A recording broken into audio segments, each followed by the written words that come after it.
નમસ્કાર મિત્રો, તો સ્વાગત છે તમારું બધાનું ફોરેસ્ટ વાળા યુટ્યુબ ચેનલના એક નવા વિડીયોમાં। તો આજે તારીખ 27/9/2025 અને શનિવારના દિવસે વાત કરીએ તો આવતીકાલે 11:30 કલાકે છે તે GSSB એટલે કે રેવન્યુ તલાટી પરીક્ષાનું પ્રોવિઝનલ પરિણામ છે તે જાહેર કરી દેવામાં આવેલ છે।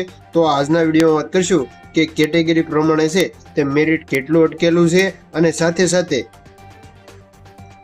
પ્રોવિઝનલ આન્સર કી એટલે કે જે ફાઇનલ પરિણામ જાહેર થયા બાદ ઘણા ઉમેદવારોનો છે તે હાલ માર્ક્સમાં ફેરફાર આવેલો છે અને જે OMR શીટ છે તેમાં પણ માર્ક હોવા છતાં પીડીએફમાં નામ નથી આવ્યું। તો આવું શેના કારણે થયેલું છે તેની પણ વાત આપણે છે આજના વિડીયોમાં કરવાના છે।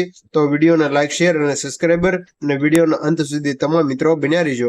તો જાહેર ક્રમાંક 301 નંબરની આ ભરતી છે રેવન્યુ તલાટી ભરતીની, જેમાં કુલ જગ્યાની વાત કરીએ તો 2389 જગ્યા માટે છે તે આ ભરતીની જાહેરાત આવેલી છે અને આ જગ્યા માટે છે કુલ 12,000 પ્લસ ઉમેદવારો એટલે કે જગ્યાના 5 ગણા ઉમેદવારોને છે તે હાલ મેન્સ પરીક્ષા માટે બોલાવવામાં આવેલા છે અને ત્યાર પછી ફક્ત 2389 જેટલા ઉમેદવારો છે તે આ ભરતીમાં લેવાના છે। તો તેની વિગતવાર માહિતી મેળવી તો ગુજરાત ગૌણ સેવા પસંદગી મંડળ દ્વારા મહેસૂલ વિભાગ વર્ગ 3 ની જે ફાઇનલ આન્સર કી જાહેર થયા બાદ ફાઇનલ આન્સર કી જાહેર થયાના ઉમેદવારોના જે હાજર રહેલા તમામ મિત્રોના ગુણ છે તે ટૂંક સમયમાં GSSB એટલે કે ગુજરાત ગૌણ સેવા પસંદગી મંડળની ઓફિશિયલ વેબસાઇટ ઉપર મૂકવામાં આવશે।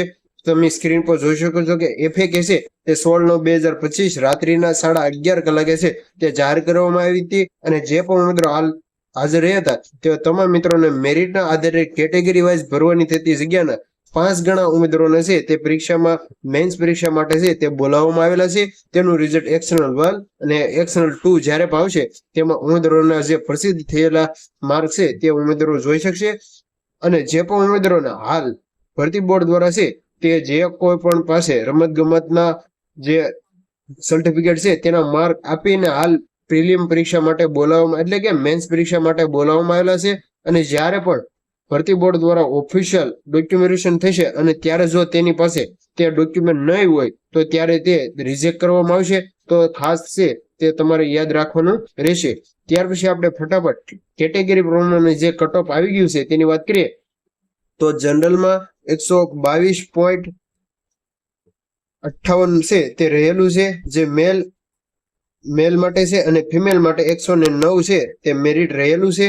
ત્યાર પછી EWS ની વાત કરીએ તો EWS માટે ભાઈઓ માટે છે તે 112 છે એટલે કે 112.69 છે અને તેવી જ રીતે બહેનો માટે છે તે 101.26 છે તે રહેલું છે।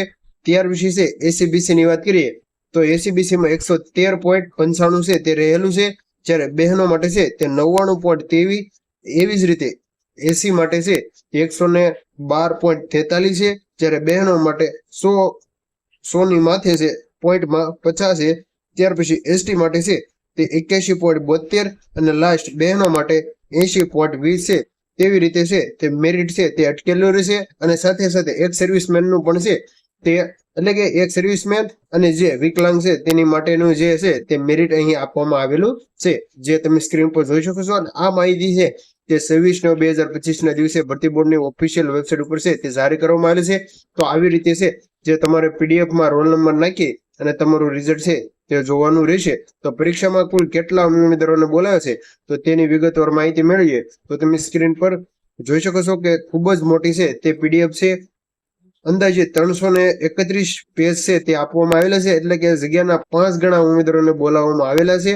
અને હવે મેન્સ પરીક્ષાની વાત કરીએ તો મેન્સ પરીક્ષા છે તે આગામી 14/10/2025 થી 16/10/2025 છે તે દરમિયાન છે તે યોજાવાની છે અને ઓફિશિયલ માહિતી છે જે ભરતી બોર્ડ દ્વારા જાહેર પણ કરી દેવામાં આવેલી છે, જે આપ તમામ મિત્રોએ છે તે જોઈ લીધું છે। અને જો આ પીડીએફ તમારે જોઈતી હોય તો ખાસ ટેલિગ્રામ ચેનલની લિંક નીચે આપેલી છે, તો ખાસ તેમાં જોઈન થઈ જાવ। તો જગ્યાના જે 2389 જગ્યા છે 2389 જગ્યા છે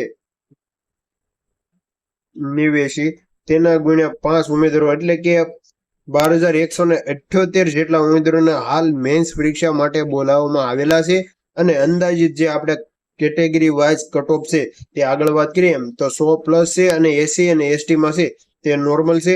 આવી રીતે છે તે કટ ઓફ જાહેર કરવામાં આવેલું છે. અને હાલ ઘણા બધા ઉમેદવારોના મેસેજ અને ટેલિગ્રામમાં પૂછી રહ્યા છે કે જે પરીક્ષાની પ્રોવિઝનલ આન્સર કી સાથે જે OMR શીટ છે તેમાં ઉમેદવારોને માર્કિંગ થવા હોવા છતાં ભરતી બોર્ડ દ્વારા તેમાં છે તે પીડીએફમાં નામ નથી આવ્યું. આવું શા માટે થયું તે તો હાલ છે તે જાણકારી આવી નથી. પણ જ્ઞાન સારથીના પ્લેટફોર્મ ઉપર છે તે જોડાયેલા રહેજો. ત્યાં ટૂંક સમયમાં માહિતી મળી જશે અને આપણે ટેલિગ્રામ ચેનલમાં પણ જોઈન થઈ જાઓ. ત્યાં પણ જ્યારે પણ માહિતી આવશે ત્યારે આપણે આપી દઈશું. તો આજના વિડીયોમાં જો માહિતી સારી લાગી હોય તો ખાસ શેર કરો. તો મળીએ એક નવો ઉપયોગી વિડીયો સાથે. ત્યાં સુધી તમામ મિત્રો જોડાયેલા રહેજો. Thank you for watching video.